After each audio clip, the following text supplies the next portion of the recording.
That is our goal, isip mga Kristohanon. Now, you guys, so without further ado, I hope and pray that we are now comfortable sa ato ang mga seats. Pinakita si God's gawas para dili na madisturbo ang pagwali sa pulong sa atong puli na Diyos. And without further ado, akong ginahangin ng ato ang Pastor James, to preach to us the Word of God.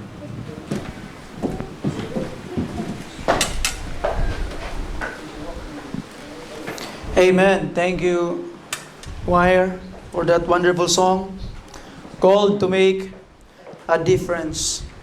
I hope mga kaigsunan, you will make a difference. Dili ikaw ang mahimong diferensya. So, lain kayo nga ikaw ang nahimong diferensya. But you are called to make a difference. And if you wanted to see difference, the change must begin in you. And you must be willing to be used by God para mahimong difference ibabaw sa kalibutan. So mga kaigsunan, this morning I would like to invite you to open your Bibles with me in the book of Isaiah chapter 9. Isaiah chapter 9 verse 6. We will be talking about a very popular topic karon nga takna sa kabuntagon. If you're there, please say amen and please rise to give reverence sa pagbasa sa pulong sa Ginoo. Isaiah chapter 9 verse 6. The Bible says, "For unto us a child is born, and to us a son is given, and the government shall be upon his shoulder, and his name shall be called Wonderful, Counselor, the Mighty God, the Everlasting Father, the Prince of Peace." Let's pray. Father in heaven, we need you, Lord, to give wisdom, especially sa imong ubos nga lagad nga magwali sa imong pulong. And these people, Lord, open their hearts that they may understand your word, nga makahatag ka namo amahan og mga pagtulunan nga angay namong barugan og kuptan Ginong Dios, samtang kami musunod og mutuman sa imong kaubuton. Nasayod ka, Ginoo, nga kami may mabuhat luyo sa imong panabang. Sa ngalan ni Jesus, nagsalig kami nga ikaw mo panalangin ka namo. Amen. Palihog mang lingkod ang tanan. As what I have told you, next Sunday will be December na. Okay, so December na, hapit na matapos ang tuig 2023 o hapit na pod ang 2024. Nato makita mga kaigsunan nga ang panahon pertigyud kaayo ka paspas na kay muligid ang panahon nato karon mga kaigsunan, and we are now facing a season sa ato ang kinabuhi sa December, which is the Christmas season. And I would like to talk about Christmas karon nga kabuntagon for us to be prepared sa umaabot nga season sa ato ang mga kinabuhi, mga kaigsunan. And we will answer a question: is Christmas pagan? Pagano ba ang Pasko or Christmas as what we have know? Kaya ang Pasko sa Bible, it is actually Passover. Pasko. Okay? But we know it as Pasko in Bisaya. But ang Pasko is Passover actually. But ang atong istoryahan karon is Christmas. Is Christmas pagan? Pagano ba gyud ang Christmas? Because in our time karon, daghan kayo og mga preachers, teachers, and churches nga nagawali against Christmas, nga nagaingon nga ang Christmas daw is iya sa paganism. O ang paganism na infiltrate ang simbahan, mao na nga ang simbahan daw naga-celebrate og Christmas because they were turned upside down by the world through these pagan practices called Christmas. This debate had been raging for centuries. There are committed Christians in both sides. So, dapat imo nang ibutang sa imong nauna nga both sides of the camp, katong mga nagtuo nga pagano ang Christmas o katong mga nagtuo nga dili pagano ang Christmas, in both camps na ay mga committed nga mga Kristohanon. And remember mga kaigsunan, it is not the issue of salvation. Wala nagpasabot nga ang tao nag-Christmas di na siya luwas. Wala nagpasabot nga ang tao dili mag-Christmas di na siya luwas. So ato makit-an mga kaigsunan, this is an issue of preference, but it is not issue of salvation. Kay daghang mga katawhan nga moingon nga ay pagano mo tungod kay pagano mo dili tinuod nga Jesus ang inyong gialagaran mo nang maimpirno mo. I don't think so. It's very bad to say that. Nga naman mga kaigsunan, in the Baptist tradition, most of the Baptist preachers in the past celebrate Christmas. Nga naman mga Baptist karon di na mo celebrate og Christmas. Why is that? That our mga forefathers, mga Baptist forefathers nga nauna sa ato mga kaigsunan, they are celebrating Christmas. And Christians before us, if you would read their lives, they celebrate Christmas. And how come there are preachers in our time today that they are saying those people are pagan? Is Spurgeon pagan? You see, is D.L. Moody pagan? You see, are those people, Jack Hyles, pagan? Are they pagan? I don't think so. So ato makita mga kaigsunan that they are not ready to say nga pagano ang Christmas. Because in the time of Christmas mga kaigsunan, naapoy dako kaayo nga hypocrisy nga kahitabo. Why is that? Pagano daw ang Christmas, pero mudawat og Christmas bonus. Ngano man na? You see? So ato makitaan mga kaigsunan, how come people are saying Christmas is pagan, then masuko pag di taga Christmas bonus. And that is a big problem mga kaigsunan. And if those people who claim that Christmas is not real, kaya ng mga simbahan, mga iglesia ni Cristo, they don't believe in Christmas, dapat sila mudawat og Christmas bonus. You see, because they claim that it is pagan. Are they receiving money from pagan? Or are they saying that something they wanted to believe, if only it is convenience, then amo ning tuhan, pero pag abot sa inconvenient things, ay mobalibad na tana. You see? Muraog ka ng kwan ba? Muraog ka tong usa ka tawo nga following socialism ba? Di ba? Ang socialism dapat bahin-bahinon tanan mga propiedad sa tanang mga tao. So nautahan na tong isa, Brad, mga socialism ang gyud ta. Kung naa kay duha ka buok sakyanan, ihatag nimo sa akong isa, ihatag nako sa imong isa, Brad. Og naa kay duha ka buok balay, ihatag nimo sa akong isa, ihatag nako sa imong isa. Og naa kay duha ka buok hektarya nga yuta, ihatag ba nimo sa akong isa, ihatag nako sa imong isa. Pag naa kay duha ka buok manok, ihatag nimo sa akong isa, ay Brad, di na ako mahatag sa imong isa. So ngano man, hindi man nimo ihatag. Mahatag ay nimong balay, mahatag ay nimong sakyanan, mahatag ay nimong yuta, nganong di man mihatag ang manok? Namang gugkoy manok. You see? Sabta nimong punto. Sa panahon nga naa na sa manok, kay naman sa duha, di na nihatag kay ngano man tinuod nga naa sa duha. Andam sa muhatag sa sakyanan, kay wa man sa sakyanan. Andam sa muhatag og balay, kay wa man sa balay. Andam man sa muhatag og gitawag nga yuta, kay wa man sa yuta mga kaigsunan. Sa panahon nga nanay iya, di na pwede ang socialism kay makulangan iya. You see? And that is problematic again. You see? Unang-unas mga tao karon, they will believe their doctrine when there is convenience. But in times of convenience, mo compromise. Hypocrisy. Just blatant hypocrisy mga kaigsunan. Now, mutana ka, Pastor, where are we standing in that issue sa Christmas? We are standing for Christmas in this issue. We celebrate Christmas. You see, we celebrate Christmas. And Christmas is a very important part of our lives as believers, mga kaigsunan. And we will try to look at karon. But, remember this, we celebrate Christmas, but we do not force others to believe as what we think Christmas is. You see? So, nag-celebrate at Christmas mga kaigsunan as Christians, but we do not force other believers, we do not force other people who do not believe in Christmas to believe as what we believe. If they wanted to celebrate, or if they don't want to celebrate Christmas, then it's their right. Because ito nang tanaw nun niya mga kaigsunan, why we respect people who don't believe in Christmas. Ang problema lang, because we people who believe in Christmas respect those people who do not believe, but those who don't believe Christmas address us as pagan. Mao na nga kinahanglan ko mosulti ani. That's why I need to preach this message. Why? While we are respecting them by not by not celebrating Christmas, they are profaning us by telling that we are pagan. And that's problematic. Muna nga, dili pwedeng magpakahilom ta. We need to answer them. Why we celebrate Christmas, mga kaigsuunan?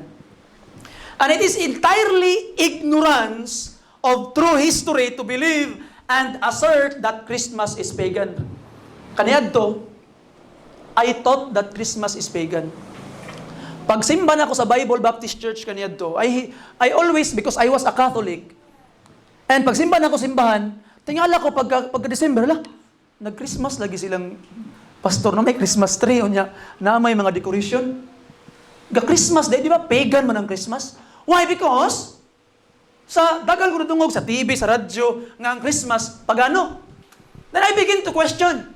And I began to read and try to research what is really the truth about the matter.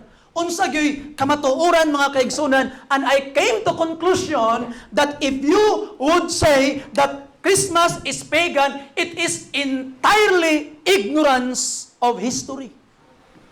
Now I challenge any preacher in our time today to produce any historical account, historical writing that say that Christians borrowed Christmas from pagan. Nagpaputol ko kumingking. You see? You see? I'm very serious about that. Why? Because I have tried to look, but I found nothing. You see? Kaya nga naman, ilang gamiton si Alexander Hislop. Alexander Hislop is a Scottish minister. And any scholar in our time today will say that Alexander Hislop is mistaken in his study. Kaya nga naman, parallelism ba? Parallelism. Di ba? Dili pasabot nga naay similarity, pareha na. You see? Ato makitaan, mga kaigsunan, that there is gitawag sun god in paganism. And the Bible says, the Son of His righteousness will heal us. Does it make us pagan? Because we also mention sun in our faith. You see? Na ato makita, mga kaigsunan, nga it's just entirely dislocated in history. Na ito tanahon karon, mga kaigsunan. Now, ato makitaan nga there is a claim that this season originated from myriads of pagan festivals like Sol Invictus, Saturnalia, and mga festival in winter solstice. So diha kanugikan. Are they saying that we are dumb? Bugo bata nga di ta kabalo mabasa? Are they saying di ta kabalo mabasa sa history nga wa kita kabasa nining Saturnalia, Sol Invictus, mga winter solstice? Are they saying that? Of course not. You see, we know it. You see, kabalutan ana nga gitawag nga mga butang, mga kaigsuunan, by what but why we continue to celebrate Christmas. Let us try to look at that karon nga kabuntagon. Now, they say that Sol Invictus, Saturnalia, winter solstice, mga activities were celebrated at December 25. Produce any reference that say Saturnalia, Sol Invictus, kaning mga winter solstice nga activities is in December 25.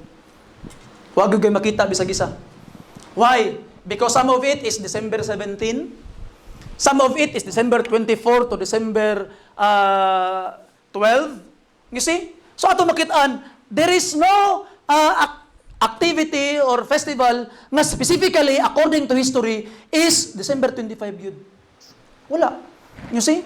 And nganong mo claiman nga December 25 atong of course not. Now, pauta na karon why ngano man nga December 25 ang ato ang gituohan. I used to believe nga kaniadto, this is what my belief kaniadto, nga ang gibuhat sa mga Kristohano, nakita nila ang festival sa mga pagano, o ang ilang gibuhat, they Christianize the festival and baptize it and use it as a Christian celebration. Murag ila bitaw kuno ay gi-adapt ang mga pagan nga mga festivals, mga kaigduhunan, in order to bring hidden people, pagans, to light, from darkness to light. So, ang gibuhat sa mga Kristohanon, in order to save them, ila karon nag-Christianize ang ilahang gitawag nga mga activities para mahimo po sila ma-convert sila into Christian, pati sila maglisod. I used to believe that. But to further analysis as to sa history mga kaigsunan, it is away from truth. Dili siya tinuod. Okay? So ato makitaan mga kaigsunan that most of the time ang ilagyong makitaan is ang makitaan gini mo sa history nga against kaayo sa gitawag nga Christmas. Number one is ang mga Puritans. Puritans are kaning mga Protestant group. Kaning Puritans, they really hate the Roman Catholic Church. And because the Roman Catholic Church, they have this Christmas idea, mauna nga the Puritans assert that Christmas is pagan because Christmas is associated to the Catholic Church. So muna, sila ang number one gud kaayo sa una in the 16th, 15th century nga naga-against kaayo sa Christmas. And ato tong makitaan mga kaigsunan in 1853, si Alexander Hislop, he is a Scottish minister. He wrote a book entitled The Two Babylons. The Two Babylons, addressing nga iyang claim that the Roman Catholic Church is a pagan religion. Sumala pa niya. In which, I am not a Catholic. Dili ko Roman Catholic Church. Pero, dili ko uyon sa giingon ni Alexander Hislop regarding sa Catholic Church. It is just a blatant lie, mga kaigsunan. You see? Kay kung imuha karon nga atakihon ang simbahan, gamit ang gitawag nga bakak, you will become a false teacher. Saksi nga bakakon, unyang may tabo, you will win people but not according to truth. Wag apoy pulos. You see? So when you try to win people, you must use the truth. Dita gitawag nga masangil. Ang claim ang good ni gitawag nga Alexander Hislop is ang tanan nga mga relihiyon sa tibuok kalibutan, ang mga paganism is nag-originate lang didto kang Nimrod. You see? And ato makitaan si Semiramis, okay? Si Semiramis mo kuna idea of Mary, something like that.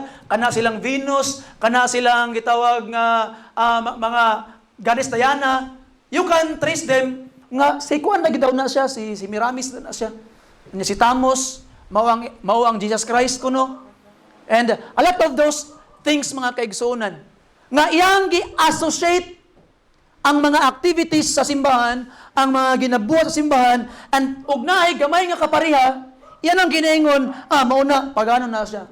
Very, very elementary way of understanding things. Okay?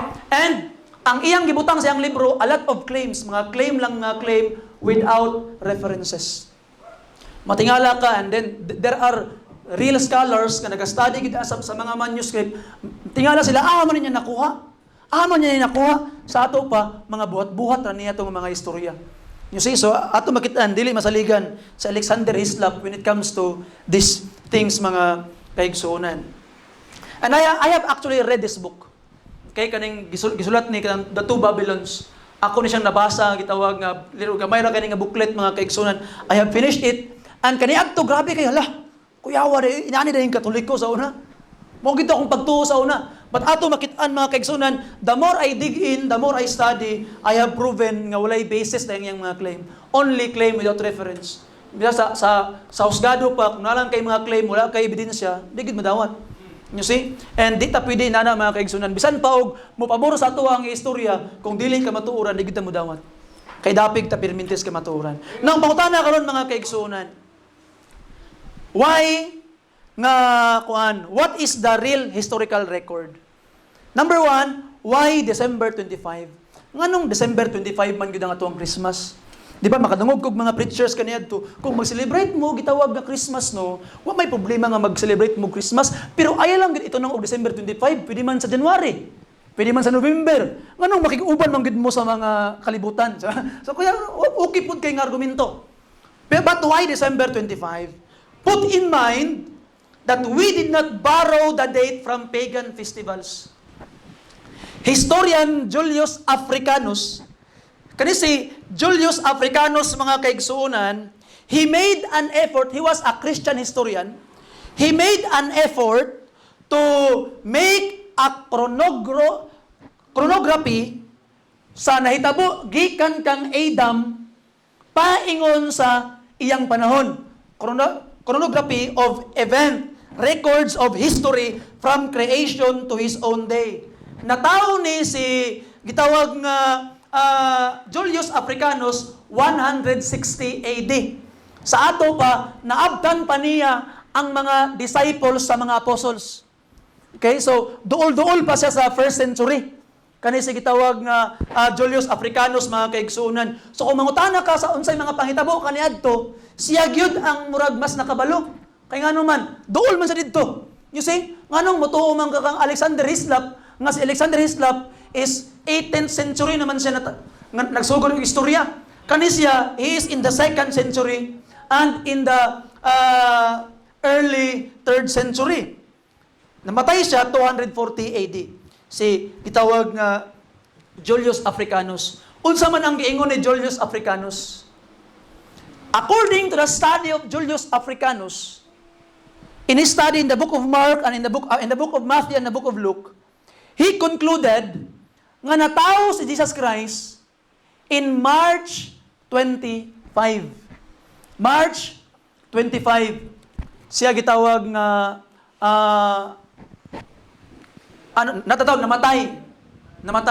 Namatay siya in March 25. Okay?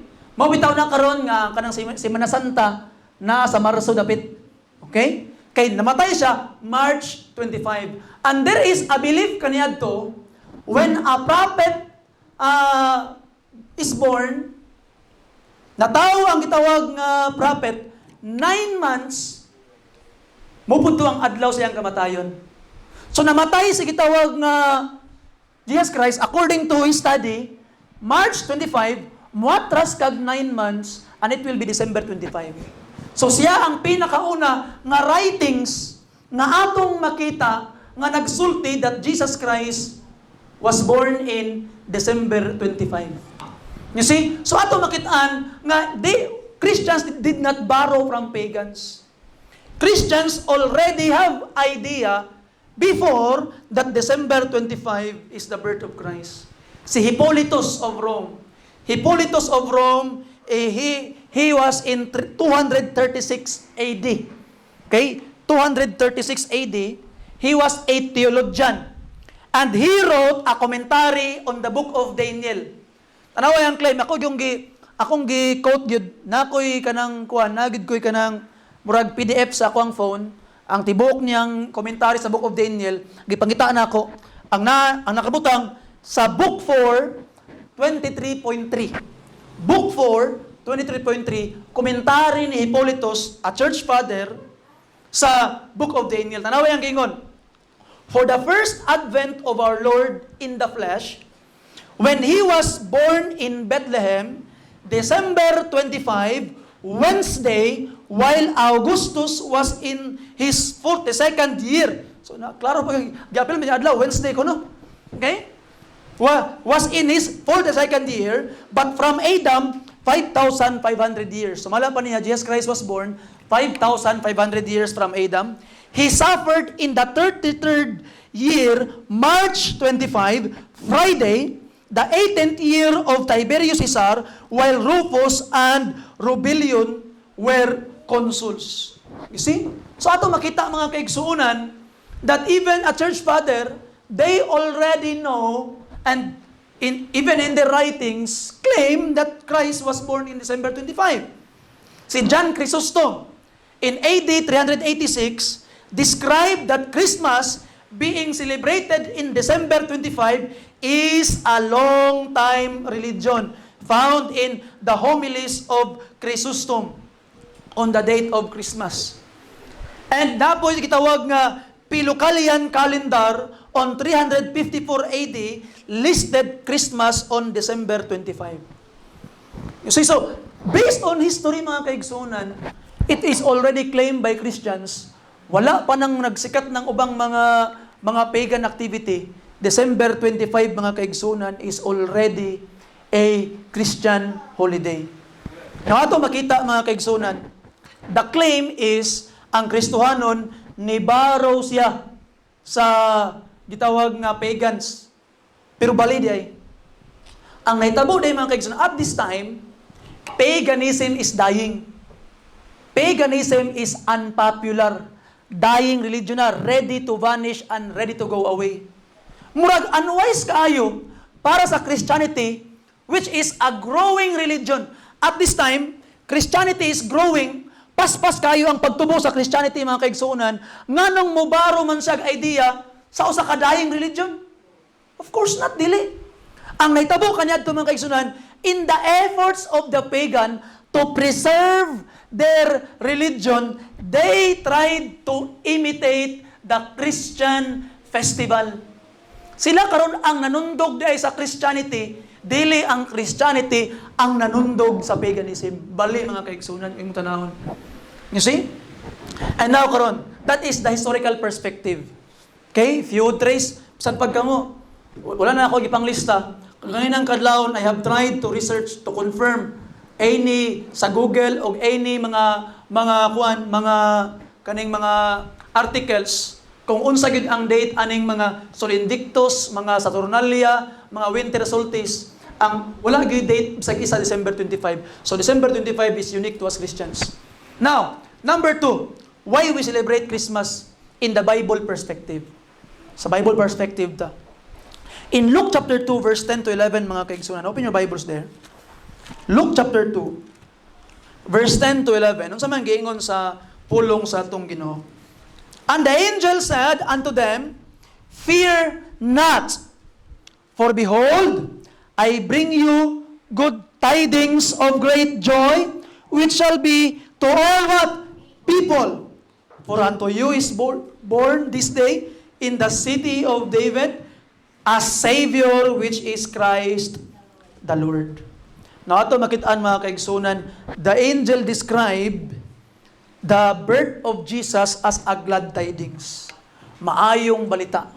We celebrate Christmas mga kaigsunan because the birth of the Lord Jesus Christ means glad tidings. A Savior is born. The possibility of your salvation now is there. Why? Because a Savior is born. We celebrate it because Christ came. He was born. And the angels describe it as glad tidings of great joy. In Matthew 1:21 mga kaigsunan, nag-ingon pa ang gitawag nga pulong sa Ginoo, and thou shalt call his name Jesus, for he shall save his people from their sin. Nato makitaan mga kaigsunan, you can be saved from your sin. Why? Because Jesus was born. He came to the world. And verse 23, behold, a virgin shall be with child, and shall bring forth a son, and they shall call his name Emmanuel, which being interpreted, God with us. God with us. So, the possibility na ang tao makig-uban na sa Dios, makig-uban sa Ginoo, is because Jesus Christ was born. We can now say God with us. Kauban na to ang Ginoo. Why? Jesus Christ was born. That's why we celebrate Christmas. In 2 Corinthians chapter 1 verse 20 mga kaigsunan, abrin ninyo inyo ang gitawag nga mga Biblia. 2 Corinthians chapter 1 sa verse 20. Look at this, the Bible says, for all the promises of God in Him, meaning in Christ, are yea, and in Him, amen, unto the glory of God by us. The only reason why we can claim the promises of God and the promises of God in Christ is always yes, always yea, and always amen. Why? Because Christ is there. Dili nato maklaim ang saad sa Ginoo mga kaigsunan without the Lord Jesus Christ. Because in Him, all the promises of God is yes. In Philippians chapter 2, verse 6 to 8, we remember God in humility took upon Him a form of a servant. He humbled Himself. in Philippians chapter 2. So, we celebrate Christmas because we remember that one day, kaniadto, God humbled Himself, took upon Him a form of a servant in order to save us, and died in the cross. Kaya nahimong posible ang kamatayon ni Kristo sa cross. Kaya natao siya mga kaigsunan. Okay? And ato makita, ano na may light, Pastor? Ano na may light? Basta Christmas na may light. Because Christ is the light of the world. We have light because we remember that gitawag na Christ is the light of the world. Ano na may star, Pastor? We remember because the wise men followed the star when they were looking for the Lord Jesus Christ. At least, dili na siya baby atong panahon na. He is around 2 years old, at least, atong panahon na sa katong mga magi. Kay katong mga magi, mga wise men, atong makitaan dito karon sa mga, ano bitaw, mga, sa plaza bitaw, baby Jesus, unya na, that's wrong.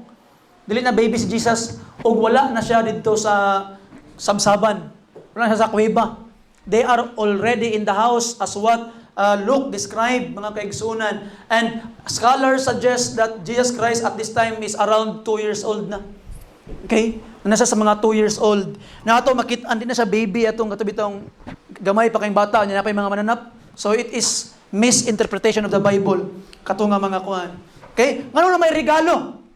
Because we remember mga kaigsunan, the gift of the Magi's. Okay? Ang gift sa mga Magi, mga kaigsunan.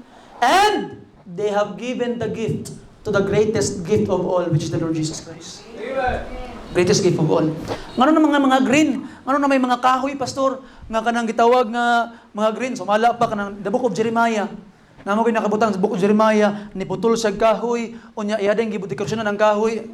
Christmas tree kuno to. Anak ko, grabe naman pud ni ba nga gitadtad ba ng Biblia og sabot? Klaro kay it is an idol. In the book of Jeremiah, in the context, that was an idol.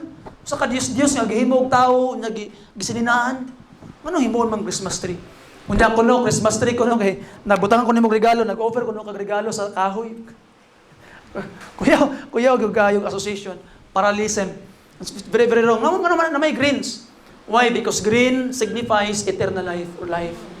We remember that there is life. You see? So ato makitaan mga kaigsunan nga ang first nga nagamit og Christmas tree is actually si Martin Luther, the father of Protestants. Kay one day si Martin Luther, he was walking, nakita niya ang gitawag nga mga bituon sa langit and tag-as kay nga mga kahoy. Ang iyang gitawag nga gibuhat, he brought it home. Iyang gibutang gitawag nga kahoy dito sa ang kahoy ang balay, gibutangan niya bituon sa taas. And from that on nga nagsugod na ang gitawag nga Christmas tree. Ano ba mga lingin-lingin bitaw? Ano mga lingin-lingin bitaw nga mga Christmas balls? Actually mga apple na ilang inang bitay sa una. Dili na kadto mga Christmas, mga apple na sa una. Ilang inang bitay sa una, mga apple after may nagbisa ka bulan na madaot. Mga apple na sa una, so dili man na sa pagan. Man na nakuha nga pagan na gikan.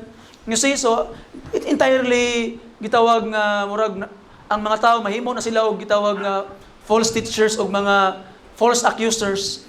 Ngano man because of their effort nga mahimong tinuod ang Christmas. So sakit pa malandungon. But we still respect these people. And actually mga kaigsunan, it is an opportunity for us to explain why Christ came sa kalibutan. Amen. You see? Christmas is an opportunity for us nga ito i-explain sa mga tao nganong niani sa kalibutan. Sadly sa atong panahon karon, ang Christmas means na nga pag hinatagay ko no, gitawag nga regalo, gitawag nga kaning unsa kay akong madawat sa Christmas no, so na. Jesus is the reason for the season. Amen. We go back to Jesus mga kaigsunan. And we explain to the world that dili ang gasto ang gitawag nga kuan. Pag-abot sa bono sa Disyembre, hala gasto dito, waldas diri. Pag-abot sa January 1, mag-inot-inot daw para gitawag nga dili mawala ang gitawag panalangin. Mag-inot-inot gid daw kay di ba January 1 di gid pagawas kay mag-inot-inot pagkahuman. Pangutaan na, napakay inuton nga gigasto na nimo, gihurot na nimo gasto. You see? Nya pagaman na punog utang pagka January, alam mo na delikado. You see? So it is not the kanang magasto no. It is Jesus. Among ginabuhat as a family mga kaigsunan in times of Christmas. Every time we remember na, so we have a small nga mga salo-salo ginagmay lang. And one by one, akong ginampuan, akong mga anak, akong asawa, I am praying for them. And we are thanking God na salamat Ginoo na tao ka. Natao ka, niabot ka, naluwas mi. And we became a Christian family because you came. You see? Hindi na kinahanglan ng babunggahay pa mga kaigsunan. No? It is our opportunity to educate people why Jesus came. And I hope nga imo nang buhaton sa Christmas mga kaigsunan. Now, last point, how about those who oppose? Katong mga mo-oppose, katong mga digid mo to mga kaigsunan. The principle of Romans chapter 14, tanawa. Open your Bibles there.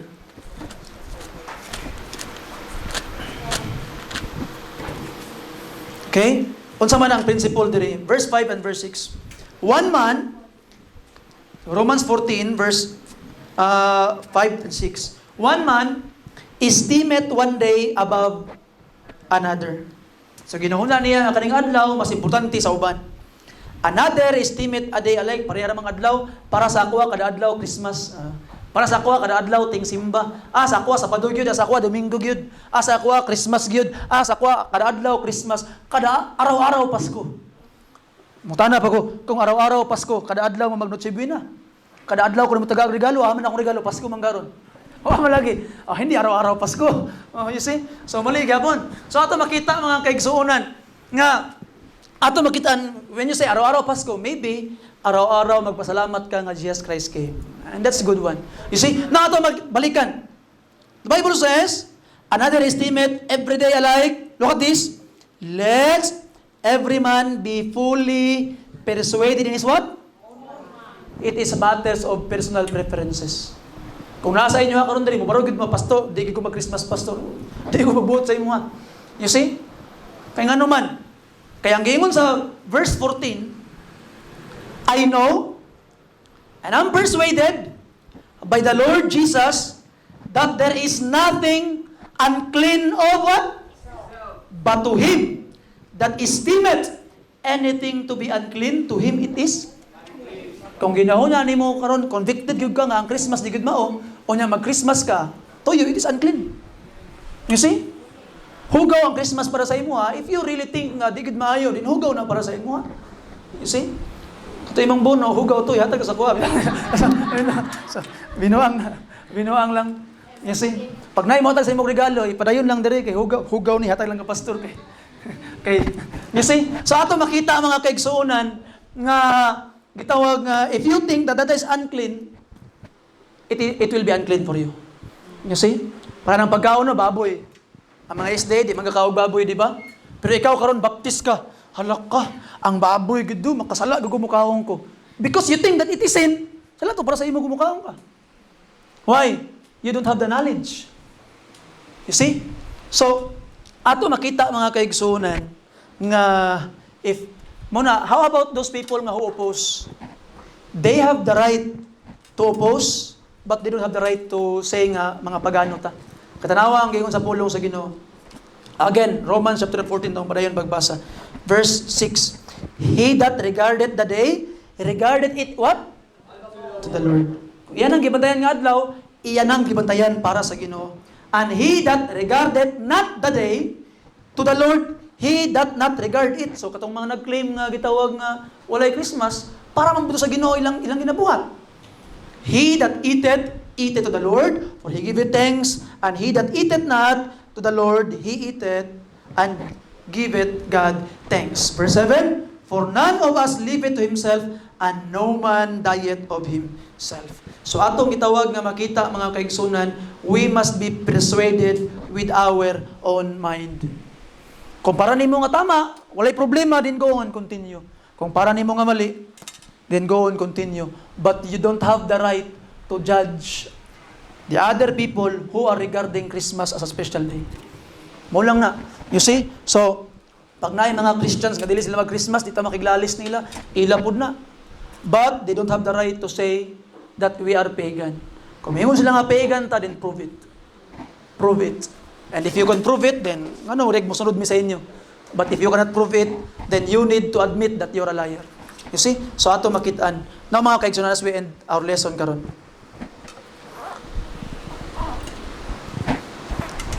I have tried to explain this first of all sa beginning pa lang sa December. Why?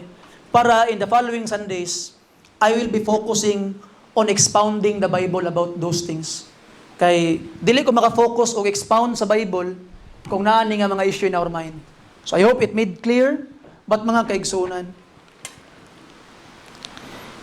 mahimong meaningful ang Christmas sa imuha if you are already saved. Bisan pa og pila ka buok dump truck nga regalo imong madawan. Bisan pa og pila pa ka suroy imong maadtuan. Bisan pag pila pa ka aginaldo ang imong kuan kay sa una aginaldo naman ko sa aginaldo sa kwarta gud. Tagay ko aginaldo meaning katong kwarta nga nasa aginaldo. Pila ginagani? Gis ba na? 10 pesos. Kanang 10 pesos, mura na sa isa kalibo sa ilang panahon sa una. Dako na kay na. Muna nga sa to 1,000. Kinsa man 1,000 kay agila. Agila na. Agila sa panahon karon. So aginaldo. Aginaldo na sa una, bigyan mo ako ng aginaldo meaning regalo. Sa pagpila pa ka aginaldo ang imuhang madawat igsoon. Kung wala pa nimo na angkon ang resulta sa pag-anhin ni Jesus kay sa kalibutan, walay pulos ang tanan. Unsaon man nang nakay regalo, unsaon man nang nakabalo ka ang Christmas o kira, pero wala pa ka nakaangkon sa rason sa kaluwasan mga kaigsunan, way pulos ang tanan. So karon isip po sa kasulgoon sa Ginoo tindog ko sa imong tubangan. Meaningful na ba ang Christmas sa imuha basing dili pa? Karon ang adlaw nga moduol ka kang Kristo Jesus. Moduol ka Ginoong Hesus na tao ka para sa ako. Namatay ka para sa akong mga sala. Gilubong ka ug nabanhaw ka para matarungon ko Ginoo. Naghinulsol ko sa akong mga kasaypanan. Nagtuo ko Ginoo nga bisan pag ako o sa ka magkasala nga tao, abog lang sa imong tubangan, pero imong gipakamatyan. Nagtuo ko sa imong Ginoo. Luwasay ang taon karon. Kung ikaw wala pa nakasigurado sa imong kaluwasan, ginbitarte ka nga moduol sa tubangan. Mobarog ug moingon, Ginoo, ako kang dawaton nga mahimo na akong Ginoo manuluwas kay namatay ka tungod sa akong mga sala, gilubong ug nabanhaw. Butang na ako kung bugos pagsalig ug pagtuo kanimo uban ang paghinulsol sa akong mga sala, and you will be saved mga kaigsunan. For whosoever shall call upon the name of the Lord shall be saved. But as many as receive him, to them gave he power to become the sons of God, even to them that believe on his name. Og ikaw Kristohanon karon, if you wanted to thank God nga Ginoo, salamat Lord nga natawo ka Ginoo. Kani akong kinabuhi karon mahimo ning imposible, akong kalawasan mahimo ning imposible kung wala ka ni anhi. Thank you Lord, natawo ka. You can come and thank the Lord. Palihog mo ninugang tanan. Mga amputan. Amahan nga langit nun. Salamat kaayo Ginoong Dios sa mensahe nga imong gihatag kanamo Lord, making things clear, making things Ginoo nga matataw Lord. Because sakit sa mong dughan amahan, the time that we remember and celebrate the day you came is called pagan. It really hurts Ginoo, because we wanted to honor you. The utmost na mo ang gitawag nga makaya Ginoo. Amo ging birthday na mong mga anak, amo ging birthday na mong mga minahal sa kinabuhi, samot na ka nga among manuluwas. We will remember the day you came.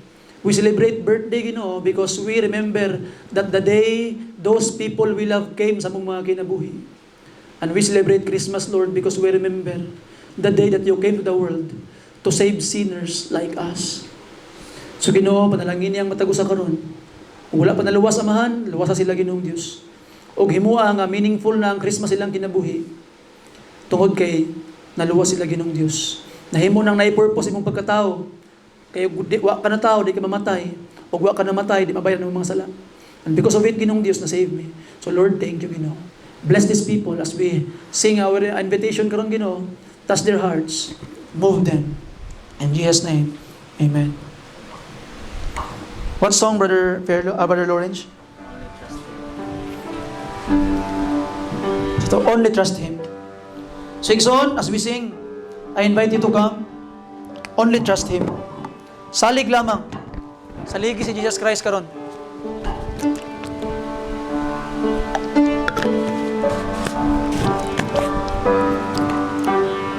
Dol, tubangan, ingna ko, pastor, gusto ko mo dawat kang Ginoong Hesus.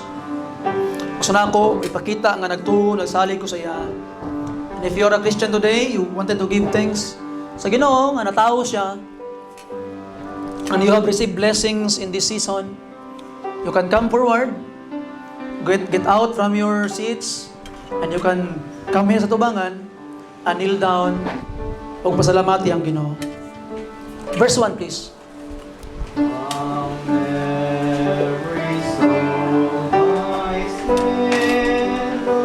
How about you?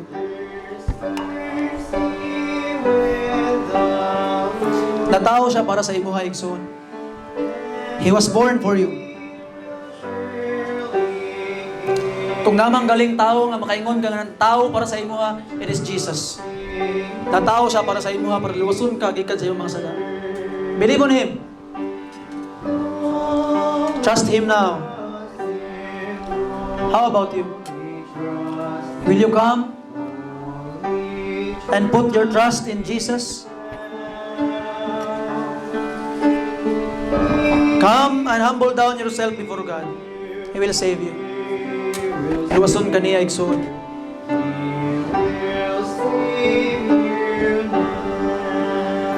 As we sing verse 2, maybe there are things nga imong gihandom karon sa panahon sa Christmas. Gihandom nimo nga mahitabo, madawat, maadtuan, or makita. You know, I would like to ask you to first handuma sa si Jesus Christ. Everything will be meaningless without Him.